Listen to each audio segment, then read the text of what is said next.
Professor astrology engineer Anil Jain साहब, राजेश ओबराय जी, आपका आज की एस्ट्रोलॉजी की पाठशाला में बहुत बहुत स्वागत है। जैसा कि हमने आप लोगों से पहले भी चर्चा की थी कि इन जनरल दशा और महादशा को देखना ही नहीं आता लोगों को ठीक से, और अधिकांश एस्ट्रोलॉजर इसका ठीक से ज्ञान भी नहीं रखते हैं। यही कारण है कि सामान्यतः प्रिडिक्शन गलत होने के या प्रिडिक्शन दो एस्ट्रोलॉजर के अलग अलग होने के कारण इसमें होते हैं और बदनामी भी होती है। मैंने प्रोफेसर जैन एस्ट्रोलॉजी से रिक्वेस्ट की थी, राजेश ओबराय जी भी यही चाहते हैं कि हम लोग विभिन्न विषयों पर कुंडली पढ़ने की स्टेप बाय स्टेप विधा समझें और अपने दर्शकों को भी समझें। तो प्रोफेसर जैन साहब, आज एक महिला की कुंडली जिसकी वर्ड डिटेल्स आपको दी हैं, आप स्क्रीन शेयर कर सकते हैं, और मैं चाहूँगा कि उसके जॉब प्रोस्पेक्ट्स के बारे में, वर्तमान में क्या है या भविष्य में क्या होने वाला है, या जॉब नहीं है तो कब नहीं रहा और आगे जॉब कब मिलेगा, इसके बारे में बताने की कोशिश करें ताकि सरल तरीके से हम लोग समझ सकें। और इसमें कोई संशय होगा तो राजेश ओबराय जी भी पूछेंगे और हमारे दर्शक भी आपसे पूछेंगे। बाकी केसेस भी हम लोग इस तरह के सिमिलर केसेस स्टडी करने की कोशिश करेंगे। आपका होना भी चाहिए, क्योंकि हम कम से कम प्रूव कर पाए कि जो हम कह रहे हैं, एस्ट्रोलॉजी का प्रिडिक्शन कर रहे हैं, वो सही है या गलत है। तो आपने मुझे डेट ऑफ बर्थ दिया है 8 फरवरी 1985। टाइम है सुबह का 4:44 और प्लेस है लखनऊ। आई जी, hope it is correct. Right. तो हमने ये बनाया लग्न चार्ट, हम इसको बोलते हैं। जो बेसिक चार्ट होता है, बेसिक कुंडली होती है, वो हमारी ये है। तो तो पहले हम प्रोफेशन की बात कर रहे हैं, तो हम अपना जो डिस्कशन है प्रोफेशन के ऊपर या करियर के ऊपर ही लिमिट करेंगे कि करियर हम देखेंगे कैसे। और आपके जो क्वेश्चन है कि अगर नौकरी गई है तो क्यों गई है, कब गई है, और अगर गई है तो नई नौकरी कब लगेगी, और दूसरा प्रोफेशनल प्रोस्पेक्ट क्या है, आगे क्या पॉसिबिलिटी है, तो इन सब चीजों की हम बात करेंगे आज। और जब हम प्रोफेशन की बात करते हैं तो सबसे पहले जो ज्योतिष में हम उसको 10वां भाव कहते हैं, 10th हाउस कहते हैं, उसको हम देखते हैं। और जनरली जो हम लोग 10th हाउस को देखकर अपना प्रोफेशन के बारे में प्रेडिक्शन करना शुरू कर देते हैं। तो सबसे पहली चीज मैं बताना चाहूंगा कि प्रोफेशन के लिए 10th हाउस बहुत इंपॉर्टेंट है, वो बेसिक हाउस है। बट उससे भी ज्यादा इंपॉर्टेंट और भी कुछ हाउसेस होते हैं जो प्रोफेशन के मामले में उनका बहुत इंपॉर्टेंट रोल होता है। और वो कौन कौन से हाउसेस हैं? सबसे पहला जो हाउस होता है, फर्स्ट हाउस होता है। फर्स्ट हाउस जिसको हम असेंडेंट कहते हैं, लग्न कहते हैं। और इससे हम अपना पोटेंशियल, अपना जो हमारा जो बेसिकली कॉम्पिटेंस है, कैपेबिलिटी है, वो हम देखते हैं। अब प्रोफेशन का हाउस कितना भी अच्छा क्यों ना हो, लेकिन हमारी जो कैपेबिलिटी नहीं है, हमारी कॉम्पिटेंस नहीं है, तो हम कुछ नहीं कर पाएंगे। और बहुत से लोगों की जिनकी हेल्थ वगैरह खराब है, 10th हाउस कितना भी अच्छा हो, उससे क्या फर्क पड़ेगा। तो सबसे पहले जो हाउस इंपॉर्टेंट हो जाता है प्रोफेशन के लिए, फर्स्ट हाउस होता है। और फर्स्ट हाउस से हम अपना पोटेंशियल है, कैपेबिलिटी है, हमारा क्या मेंटल एप्टीट्यूड है, हमारी क्या मेंटल स्ट्रेंथ है, क्या विल पावर है, क्या हम कर सकते हैं लाइफ में। और नेचुरली जब फर्स्ट हाउस अच्छा नहीं होगा तो हम लाइफ में प्रोफेशनल लेवल पर बहुत अच्छा नहीं कर सकते। उसके बाद हम सेकंड हाउस भी देखते हैं, द्वितीय भाव जिसको हम कहते हैं। और सेकंड हाउस हमारा वेल्थ का हाउस है। और जनरली जो लोग बिजनेस में इन्वॉल्व होते हैं, क्योंकि वेल्थ उनके लिए बहुत इंपॉर्टेंट एस्पेक्ट होता है फाइनेंस का, बिकॉज फाइनेंस आपको बिजनेस में टाइम टाइम पर इन्वेस्टमेंट करना पड़ता है। तो सेकंड हाउस उस पॉइंट ऑफ व्यू से बहुत इंपॉर्टेंट हो जाता है। तो दूसरी कभी कभी बात होती है कि हम अच्छी क्वालिफिकेशन लेते हैं और अच्छी क्वालिफिकेशन लेने के बावजूद भी हम बहुत अच्छा हमें पैकेज नहीं मिलता, या बहुत हाई सैलरी नहीं मिलती, या बिजनेस में बहुत प्रॉफिट नहीं होता, वो भी हम सेकंड हाउस से देखते हैं. Whatever qualification from any institute you can take it, but unless the second house is strong you are not going to get a high package of high salary और a good profit in business. तो उस point of view से second house भी important है.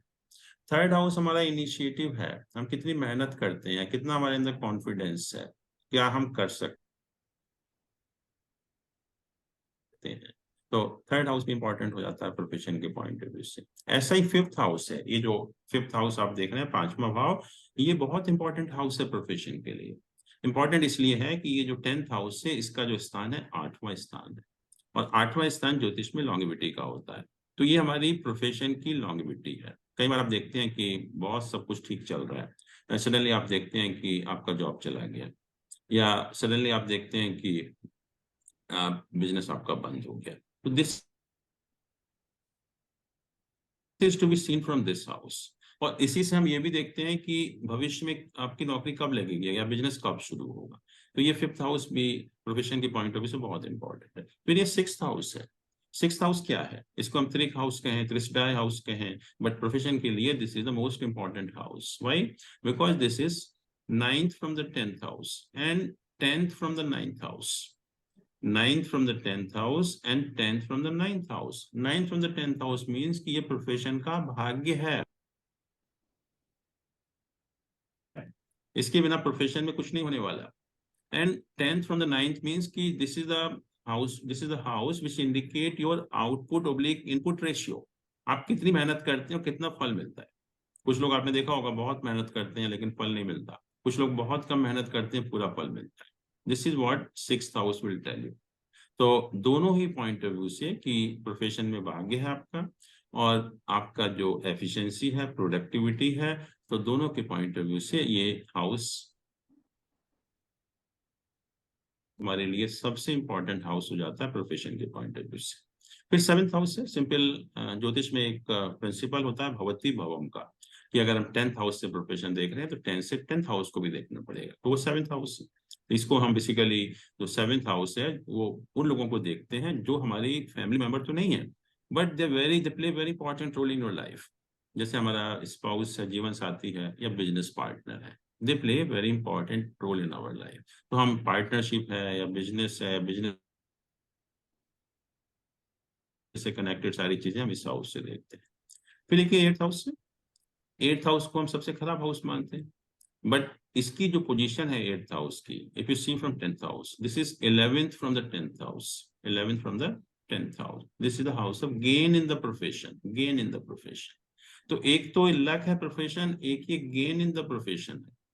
तो इसका अर्थ ये हुआ कि जो भी लोगों को अच्छी पोजीशन मिलती है लाइफ में, 10th house is always associated with the 6th house as well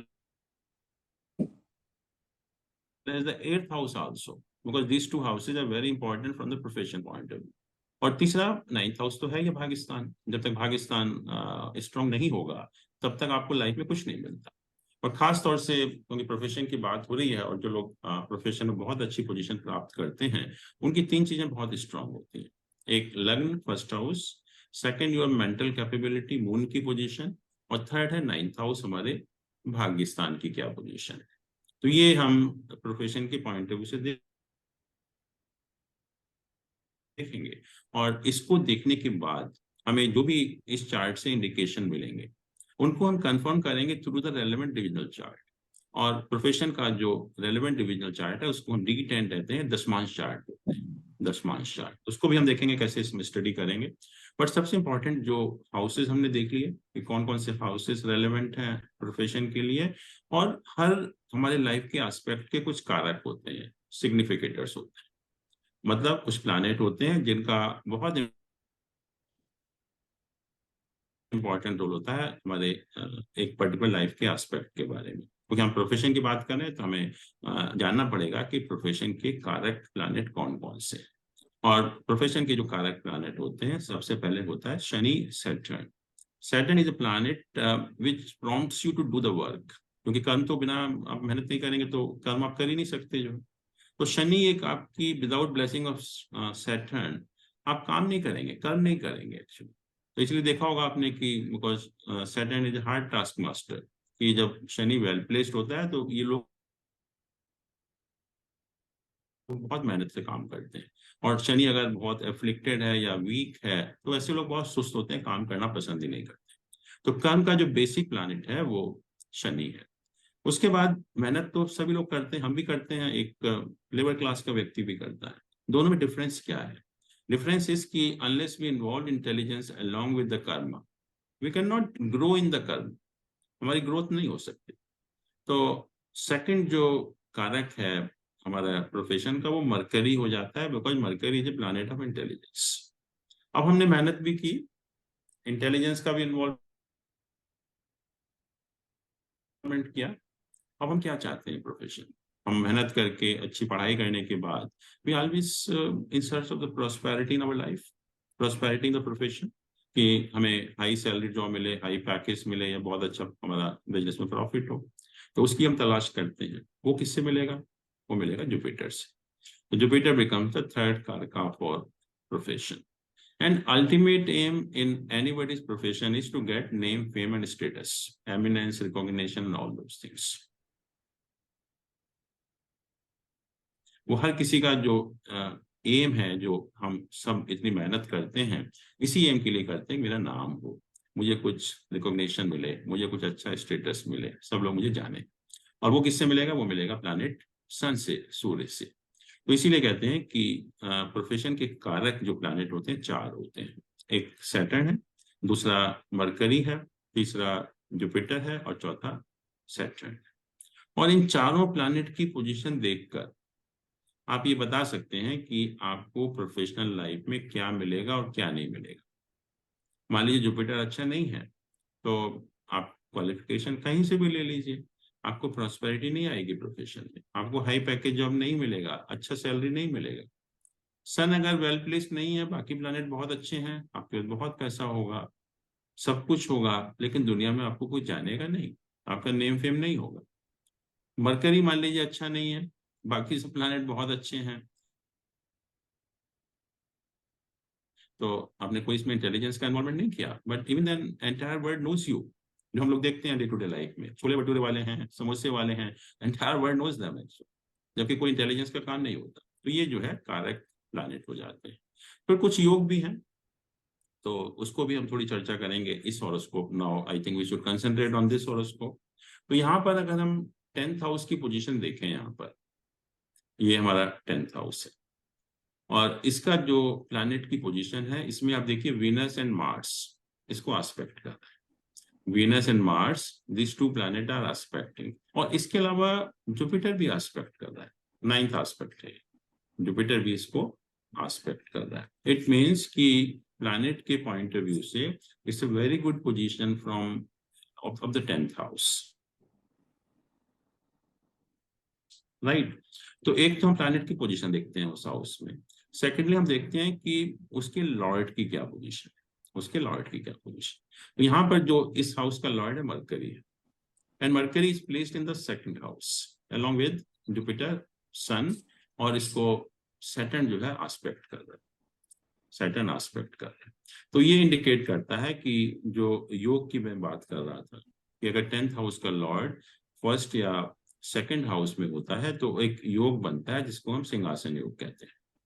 सिंहासन मीन्स कि you get a good status in the professional life, right. फिर हमने देखा कि इस हॉरोस्कोप में योग कौन कौन से बन रहे हैं। तो वीनस जो है यहाँ पर हम देखते हैं एक्सॉल्टेड है, उच्च का है, शुक्र जो है, और इसका जो प्लेसमेंट है वो केंद्र स्थान में है। तो वीनस जो है एक योग बनाता है, क्योंकि 5 महापुरुष योग होते हैं, तो उसमें से एक योग जो बनता है वो वीनस से बनता है, शुक्र से बनता है, और इसको हम कहते हैं मालव्य महापुरुष योग। और जब मालव्य महापुरुष योग बनता है किसी की भी हॉरोस्कोप में, तो it ensures all material comforts in the life, सारी सुख सुविधाएं उस व्यक्ति को मिलती हैं। तो यहाँ पर आप देख रहे हैं कि जो मालव्य महापुरुष योग यहाँ पर बना हुआ है। दूसरी चीज ये है कि जो 5th हाउस है, ये वाला जो मैंने कहा कि हमारी लॉन्गेविटी है प्रोफेशनल लाइफ में, तो इसका लॉर्ड केंद्र में प्लेस्ड है, ट्राइन हाउस का लॉर्ड केंद्र हाउस में प्लेस्ड है। तो ये भी एक बहुत अच्छा योग बनता है जब ट्राइन एंड क्वाड्रेंट का एसोसिएशन होता है, तो इसको भी हम एक राजयोग कहते हैं। तो उस पॉइंट ऑफ व्यू से भी अगर हम देखें तो ये 5th हाउस की पोजीशन भी बहुत अच्छी है। और जहां तक 6th हाउस का सवाल है, ये हमारा भाग्य है प्रोफेशन का, हमारी एफिशिएंसी है, हमारी प्रोडक्टिविटी है। इसके को शनि देख रहा है इसको, और जुपिटर भी देख रहा है, जुपिटर भी देख रहा है। तो ये भी इस हाउस की पोजीशन भी हम कहेंगे स्ट्रांग है 6th हाउस की, जो हमारा प्रोफेशन का भाग्य है, राइट। और अगर हम इस हाउस को भी देखें, जो मैंने कहा गेन्स इन द प्रोफेशन, तो ये हमारा 8th हाउस है। इसमें भी जो एस्पेक्ट है, जुपिटर का भी एस्पेक्ट है, मरकरी का भी एस्पेक्ट है, तो this is also a positive house. कोई इनमें से हम देख रहे हैं कि कोई भी एक नेगेटिव हाउस नहीं है। जैसा लेकिन अगर हम नहीं, जैसा ये जा देखिए इसमें कि ये मेल आपने कर रखा है, फीमेल के ये बारे में बता रहे हैं ये मैं। नहीं, फीमेल ने अपन कहा था ना, तो इसे फीमेल, उससे फर्क नहीं हाँ पड़ता, ठीक है, इसे फीमेल। एम हाँ, दिखाई दे रहा था XYZ के नहीं, आगे। That doesn't matter actually, okay, वो तो थैंक यू, हाँ कैरी बिल्कुल। ऑन। या तो now let us see the 9th house, this one. ये हमारा भाग्य स्थान है, और भाग्य स्थान में यहाँ हम देख रहे हैं मून का प्लेसमेंट है, मून का, और साथ में राहु देख रहा है इसको, और इधर सैटर्न भी देख रहा है, और कोई प्लैनेट इसको एस्पेक्ट नहीं कर रहा है। तो इसका अर्थ ये हुआ कि जहां तक मून का सवाल है, मून हमारा माइंड है, माइंड जो है वो अफ्लिक्टेड है, या 9th हाउस अफ्लिक्टेड है। दो चीजें हो गई कि हमें कुछ ना कुछ मेंटल टेंशन हमेशा लाइफ में बना रहेगा, उससे हमें कोई राहत नहीं मिलेगी, क्योंकि मून की पोजीशन ऐसी है। दूसरा, भाग्य स्थान एफ्लिक्टेड हो गया। जैसे मैंने कहा कि भाग्य तो सर्वोपरि होता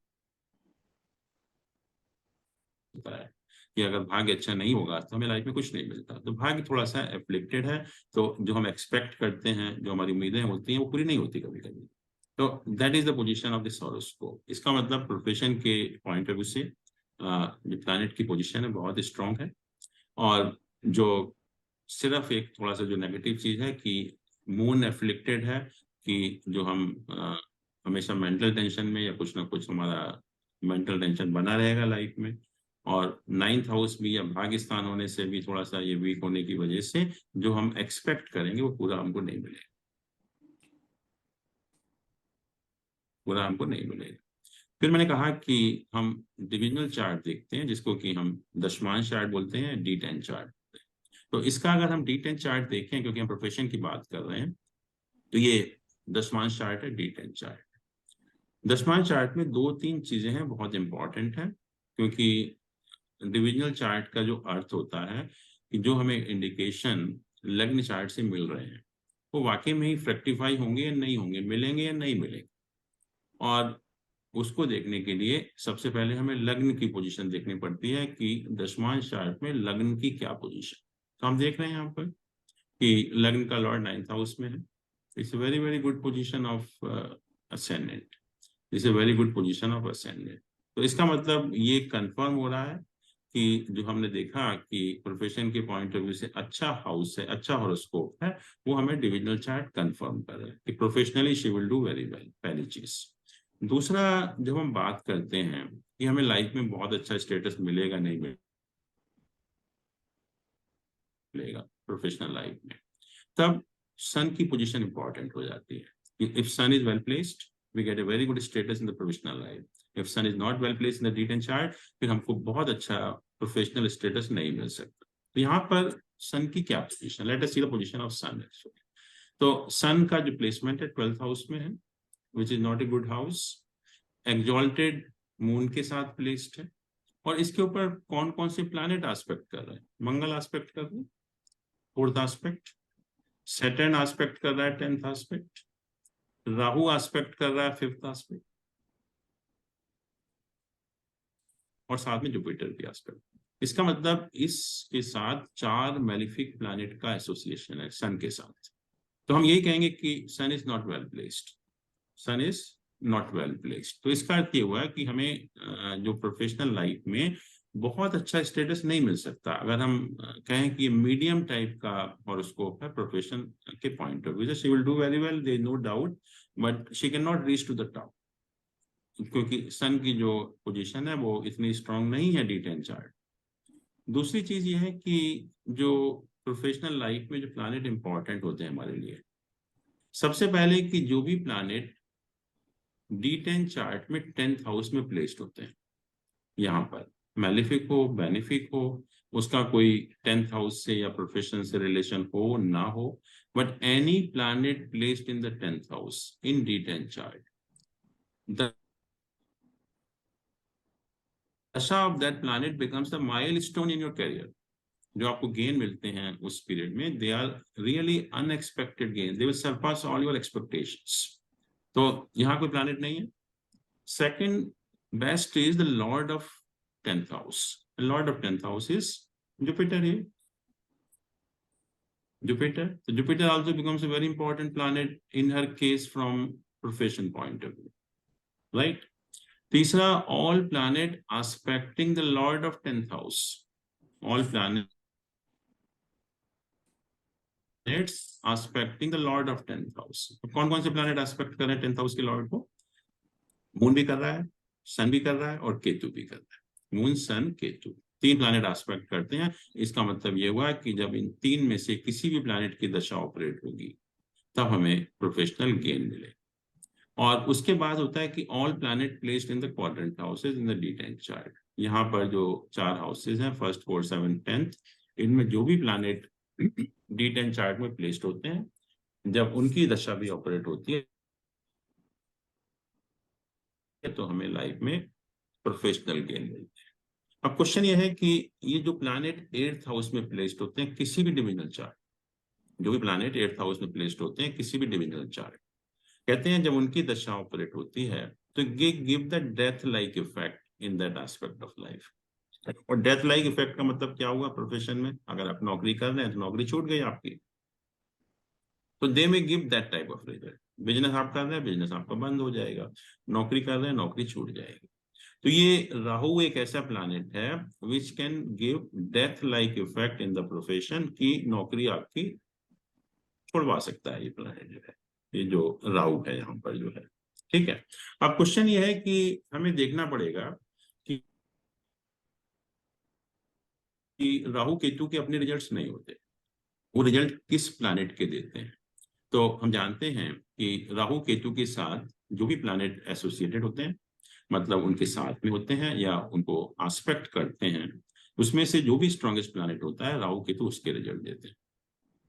और अगर मान लीजिए कोई प्लैनेट नहीं है या कोई प्लैनेट एस्पेक्ट नहीं कर रहा उसको, तो जिस साइन में प्लेस्ड होते हैं उसके लॉर्ड के रिजल्ट देते हैं। तो यहाँ पर राहु की दशा ऑपरेट हो रही है, हम जान रहे हैं।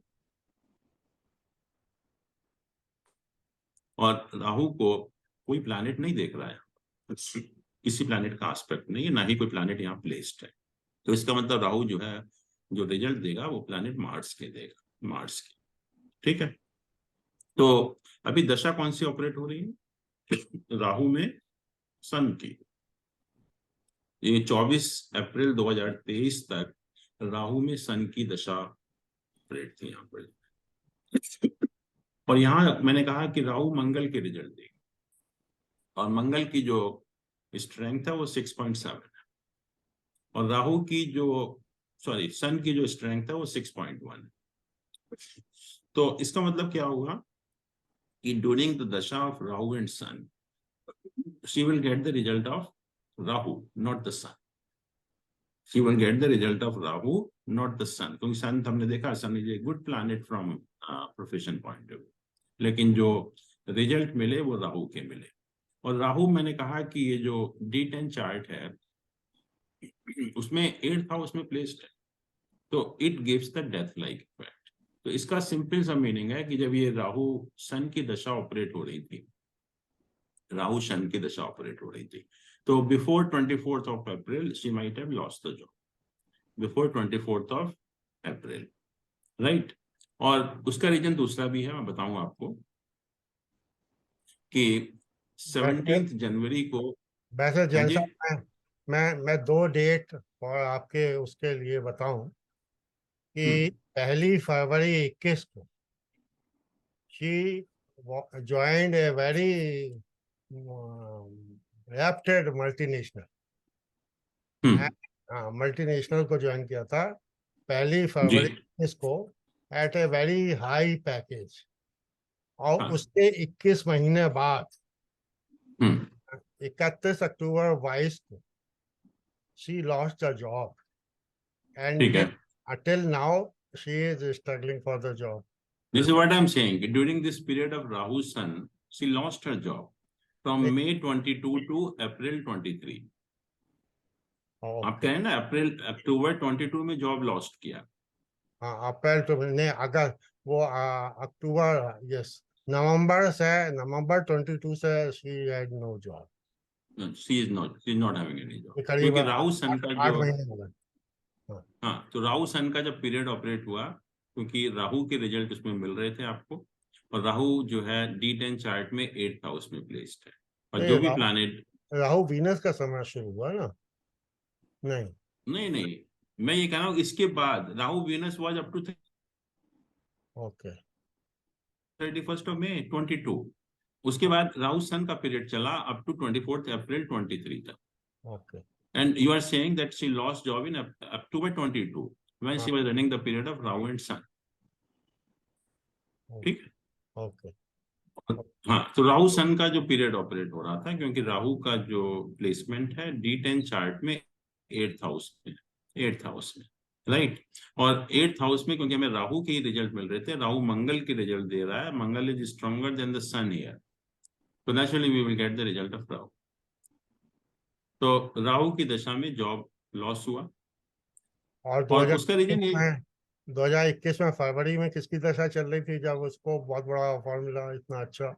हाँ 21 में तो वीनस का पीरियड चल रहा था। Okay Venus Venus good period actually, बहुत अच्छा पीरियड ओके वो पीरियड। और वीनस की देखिए स्ट्रेंथ बहुत ज्यादा है मंगल की अपेक्षा, तो उस समय वीनस के रिजल्ट मिल रहे थे आपको, ओके ना कि राहु के मिल रहे थे, ओके, वीनस के रिजल्ट मिल रहे थे। अब क्वेश्चन ये है कि अभी इसके बाद राहु मून का पीरियड शुरू हो गया, मतलब ऑलरेडी जो है 24 अप्रैल से राहु मून का पीरियड शुरू हो गया, और ये पीरियड आप देख रहे हैं 23 अक्टूबर 2024 तक। तो पहली चीज तो यह है कि राहु मंगल के रिजल्ट दे रहा है, उसकी स्ट्रेंथ 6.7 है, और मून की जो स्ट्रेंथ है कितनी है 5.4, 5.4। तो इसका मतलब अभी भी राहु के ही रिजल्ट मिल रहे हैं, अभी भी राहु के ही रिजल्ट मिल रहे हैं, पहली चीज। दूसरी चीज यहाँ पर थोड़ा सा अगर हम ट्रांजिट के ऊपर विचार करेंगे, पहली चीज तो मैंने कहा कि दशमांश चार्ट में moon is well placed from the profession point of view because moon is having an aspect on the lord of 10th house। ठीक है, तो मून कुछ तरह से पॉजिटिव है, नेगेटिव नहीं है प्रोफेशन के पॉइंट ऑफ व्यू से। और दूसरा अगर हम थोड़ा सा गोचर को देखें यहाँ पर, तो गोचर में शनि यहाँ पर है अभी इस साइन में, इस राशि में, ठीक है। दूसरा यह है कि जो जुपिटर है वो इस राशि में, जुपिटर और राहु दोनों जो है अभी इस राशि में प्लेस्ड, मतलब 5th हाउस में प्लेस्ड, 5th हाउस में प्लेस्ड है, ठीक है। तो जहां तक 5th हाउस का सवाल है इस समय, क्योंकि ये जो मूवमेंट हुआ है 24 अप्रैल को ही हुआ, 22 अप्रैल को, तो जुपिटर यहाँ पर आ गया।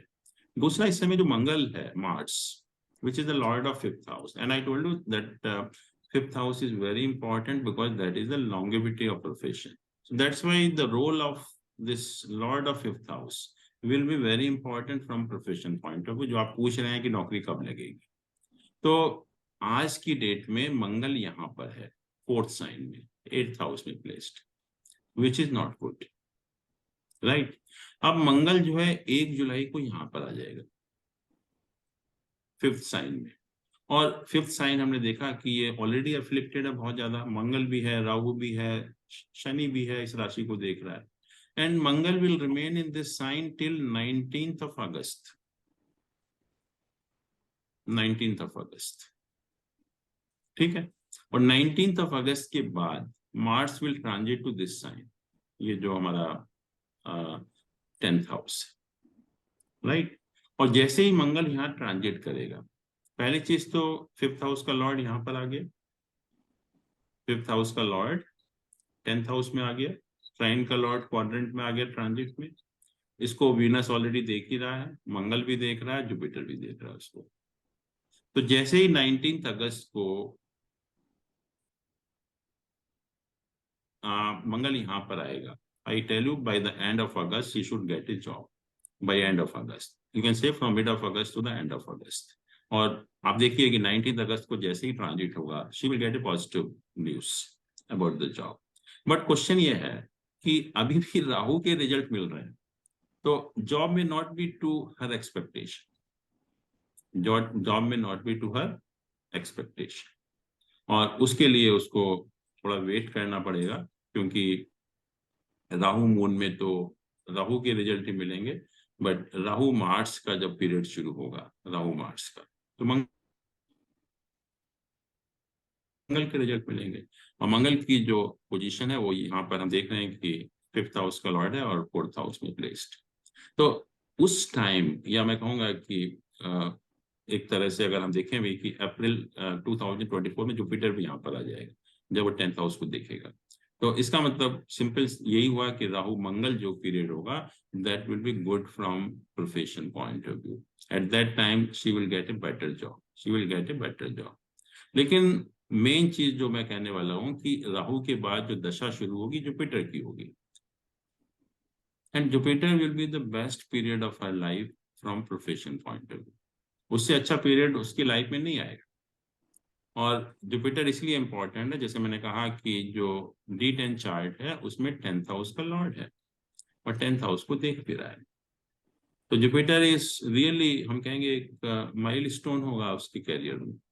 तो जैसे ही जुपिटर का पीरियड शुरू होगा, she will get a wonderful job, and that will continue for a long time, because Jupiter जो है यहाँ पर आप देखते भी हैं कि the strongest planet in her horoscope, सबसे ज्यादा स्ट्रेंथ है वो जुपिटर की है। इसका मतलब जो भी जब जुपिटर का पीरियड ऑपरेट होगा 16 साल का, जुपिटर के ही रिजल्ट उसको मिलेंगे, and Jupiter is in such a good position in the D10 chart. तो then she will not look back, फिर ये कोई सिचुएशन नहीं आएगी कि नौकरी छूट गई या मिल गई, she will keep on rising in the status. तो जुपिटर का पीरियड जो है that will be wonderful period. So जहां तक जॉब का सवाल है, मैं बता रहा हूँ कि 19 अगस्त के बाद अपने आप ही कुछ न्यूज मिलेगी, and she will join that job also, but that may not be to her satisfaction or to the liking, but she will join after 19th of August. But future बहुत अच्छा है, क्योंकि एक आध साल डेफिनेटली परेशानी है, लेकिन उसके बाद जैसे ही जुपिटर की दशा शुरू होगी, she will really do wonderfully well. तो ये जैसा जो है हॉरोस्कोप बता रहा है। इसमें आप राहु की महादशा पे आइए। राहु की जी, महादशा इनकी 2010 से शुरू हुई और 2025 तक चलेगी मेरे ख्याल 2007 से। से शुरू हुई। हाँ, हाँ 2007 से शुरू हुई। तो आई थिंक जी तभी से जॉब वगैरह शुरू किया होगा जो भी है। इस पीरियड में जी, शादी भी हुई होगी और बिल्कुल। काफी अच्छी लाइफ गुजरी है राहु हाँ। पीरियड में भी। इसको बुरा नहीं कहा जा हम्म सकता किसी भी तरह से, हम्म सिवाय इसके कि थोड़ा सा वेटिंग पीरियड इस बीच में थोड़ा पड़ गया। बीच में भी हम्म मेरे ख्याल से आई थिंक 16-17 में भी जॉब का थोड़ा वेटिंग पीरियड शायद रहा होगा। हाँ, हम्म उसके बाद तो ये है कि राहु दशा महादशा ऑन द होल इतनी खराब नहीं रही, मेरा ये कहना है। देखिए, मैंने टाइम क्या का कहा कि हमें ये देखना है कि राहु महादशा में सब पीरियड कौन सा है, और हमें मेन पीरियड लॉर्ड के रिजल्ट मिल रहे हैं, सब पीरियड लॉर्ड के रिजल्ट मिल रहे हैं, दैट इज मोर इम्पोर्टेंट। अब जैसे मान लीजिए राहु जुपिटर का पीरियड शुरू हुआ, तो Jupiter is the strongest planet, Jupiter के रिजल्ट मिलेंगे। Jupiter, I told you, is very well placed in this horoscope, तो अपने आप ही जो है वो अच्छे रिजल्ट मिलेंगे। तो ऐसा नहीं कि सारी राहु की दशा में अच्छे रिजल्ट मिलेंगे, खराब रिजल्ट मिलेंगे। But what I am saying कि जब जुपिटर का पीरियड ऑपरेट होगा, Jupiter is the strongest planet in horoscope, तो पूरे जुपिटर की दशा में कोई वेरिएशन नहीं होगा, कोई डाउन नहीं आएगा कभी भी, वो अप एंड अप ही होगा, मतलब she will move in the higher trajectory, क्योंकि इस जुपिटर जो है स्ट्रॉन्गेस्ट प्लैनेट है इस हॉरोस्कोप में। और जुपिटर जो D10 चार्ट में उसकी जो पोजीशन हम देख रहे हैं, it's a very strong position from profession point of view. But हाँ, डेफिनेटली जो अब पीरियड चल रहे हैं बहुत अच्छे नहीं है, बट जहां तक नौकरी का सवाल है, नौकरी ज्वाइन करने का सवाल है, she will definitely join by the end of अगस्त। अच्छा यार, इसके लंग चार्ट पे जाइए, मुझे एक क्वेश्चन पूछना है, मुझे अपना डाउट है, मैं थोड़ा सा पढ़ने की कोशिश करता हूँ। जी तो लंग चार्ट दिखाइए। लंग चार्ट में मैं देख रहा था कि ये जो आपका हाउस ऑफ लक है, दिस जी, इज 9th हाउस, और मुझ में दिस वन, हाँ। दिखाई दे रहा था कि इसमें सन लॉर्ड है, किंग है, हम्म और मून क्वीन हम्म है। तो इसकी वजह से आपने कह दिया ये अफ्लिक्टेड है, तो थोड़ा सा। एफ्लिक्टेड है। पहली चीज तो 8th हाउस का लॉर्ड यहाँ प्लेस्ड है, 8th हाउस का लॉर्ड। और इसको राहु भी देख रहा है, शनि भी देख रहा है, बस और सन कोई वो पैनिक। अपने आप में एक अच्छा कंजंक्शन नहीं है क्या, जो देखिए, सबको। अपने से सन, 6th पोजीशन में चला गया। नहीं, 5th is the 9th house Lord. का जो लॉर्ड है नहीं, अपने से 6th, हाँ, सन जो लॉर्ड है ना इसका, हाँ जी, ये अपनी पोजीशन से 6th पोजीशन में चला गया, जी जी जी। Which is not good actually from the fortune point of view. Okay, over to Rajesh हो रहा है। आप कोई क्वेश्चन जिज्ञासा हो, राजेश जी हाँ, पूछिए। यस हाँ, सर। बिल्कुल कुछ, अनिल जी हम एक बार D10 चार्ट पे आएंगे क्या? बिल्कुल। ये अनिल है जी, डिटेंशन। हाँ अनिल जी, केंद्र में जितने भी हमारे इसमें प्लैनेट्स आते हैं जनरली उनकी दशा अच्छी होती है D10। बिल्कुल इसमें बिल्कुल। केंद्र में एक भी प्लैनेट नहीं है, दैट मीन्स थोड़ा वीक हो हाँ, गया इस पॉइंट ऑफ व्यू पे। नहीं, इसका मतलब कि ये ज्यादा प्लैनेट बहुत अच्छे नहीं है। पहले मैंने कहा था कि कोई भी प्लैनेट इस हाउस में प्लेस्ड हो, एक भी प्लैनेट नहीं है। हाँ, पूरे D10 में कोई, इस केंद्र में कोई नहीं है। सेकंड, मैंने कहा lord of this house Jupiter है, तो Jupiter becomes powerful from the profession point of view. Third is the correct. Planet aspecting the lord of 10th house, Sun है, मून है, केतु है। ये 3 प्लैनेट है। तो ये यस, 4 प्लैनेट एक तरह से they are important from the profession point of view in our case. Sun है, मून है, केतु है, जुपिटर है। हमारा क्वेश्चन है जैन साहब, यदि 2-3 प्लैनेट यदि इसके केंद्र में होते तो और दशा उनकी भी अच्छी हो जाती, दैट मीन्स नेचुरली, ऑब्वियस। फिर तो कंटिन्यूअस रिजल्ट अच्छे मिलते हैं, फिर रिजल्ट खराब क्यों होते हैं? हाँ। यस। और और दशा राहु की शुरू हो गई। मेन पॉइंट इज कि Rahu is placed in the 8th house. 8th house, this is the worst planet as far as profession is concern. जब यस भी यस, राहु का पीरियड ऑपरेट होगा इसमें प्रॉब्लम है। और हुआ भी ऐसे ही, राहु का पीरियड ऑपरेट हो रहा था राहु सन के टाइम में, तो नौकरी छूट गई। तो जैन साहब देखा जाए तो इनका D1 बहुत अच्छा है, पर ओनली हम्म, टाइमिंग ठीक नहीं आ रहा आजकल, that is the only problem. Correct. थोड़ा दशा का टाइम इनका ठीक हो जाएगा, थोड़ा गोचा ठीक हो जाएगा, तो things will improve like anything. देखिए, वैसे भी ये कहा ज्योतिष में कि हाँ, कि मेन और सब पीरियड दोनों मैलेफिक होते हैं, तो वो दशाएं वैसे भी अच्छी नहीं होती। यस। और ये जो खास तौर से जब राहु के जो एंड पीरियड होता है, राहु सन मून मार्स, ये पीरियड बहुत अच्छे नहीं होते, किसी की लाइफ में भी अच्छे नहीं होते, तो क्योंकि अनिल जब जी दोनों हम जब मैलेफिक होते हैं। हाँ, अनिल जी हम जब पीरियड देख रहे हैं तो खाली D10 के चार्ट के हिसाब से पीरियड देखते हैं, दशाएं देखी जाए, हम उस समय D1 को भूल सकते हैं कि नहीं? D1 नहीं, को बोल नहीं समझ, सकते।